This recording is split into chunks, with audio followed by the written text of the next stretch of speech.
Honourable Farage. Well, as we welcome the Dutch Prime Minister, Mr. Rutte, to the hot seat of the 6-month revolving presidency, I note you're a keen historian, because you were quoting Winston Churchill at us this morning, as indeed Mr. Verhofstadt backed you up. You're quite right. Post-war, Churchill did encourage integration, especially between France and Germany, but made it absolutely clear at all times that the United Kingdom should not be a part of it, and I would like you please to acknowledge that. I also very much doubt that 50 years after his death that Churchill would approve of the club the way it is, because he was a Democrat.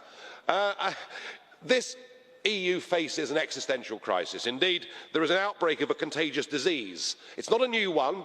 The Greeks first came across it a couple of thousand years ago.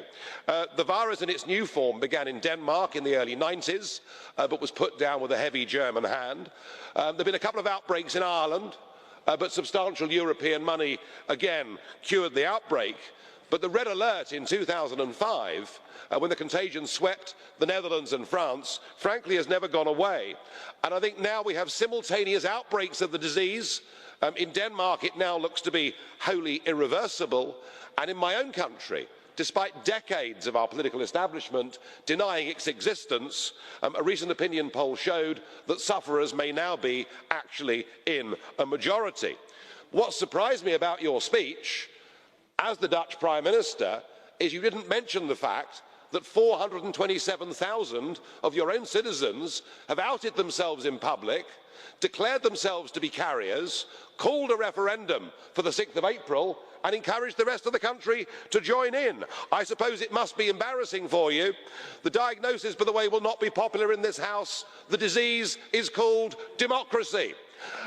And people want to have a say on their future. Mr. Juncker here says that there'll be a continental crisis if the Dutch vote no. Well, I'll drink to that, is all I can say.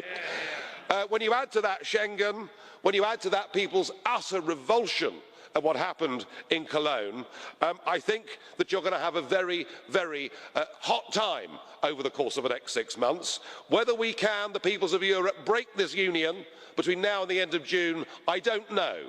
But I tell you what, we're going to have a damn good go.